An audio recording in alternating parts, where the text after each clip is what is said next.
So hello friends, কয়েকদিন ধরে তোমাদের সঙ্গে কোনো রকম ভিডিও শেয়ার করতে পারছি না।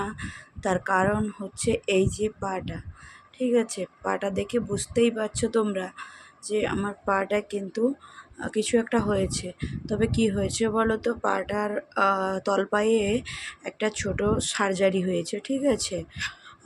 তো সার্জারিটা খুব মাইনর হলেও মানে ভোগান্তিটা মেজর, ভীষণই যন্ত্রণা, ভীষণই কষ্ট পেতে হচ্ছে। সো যাই হোক, সেই জন্য কোনো ভিডিও শেয়ার করতে পারিনি। ইভেন দেখো আমার হাতে এই যে সেলাইনের চ্যানেলটাও করা আছে। আর যেহেতু পায়ের প্রবলেম, সেহেতু কিন্তু আমি সারাক্ষণ এইভাবে শুয়ে থেকেই সময় কাটছে আমার। আর সব সময় একটা হেল্পিং হ্যান্ড আমার খুব প্রয়োজন হচ্ছে। তো ভিডিও করা তো কোনোভাবেই সম্ভব না। যেহেতু হেল্পিং হ্যান্ড প্রয়োজন, সেহেতু তোমাদের দাদাভাই এনি টাইম আমাকে সঙ্গ দিচ্ছে, আর সেই জন্য আমি কোনো ভিডিও শেয়ার করতে পারি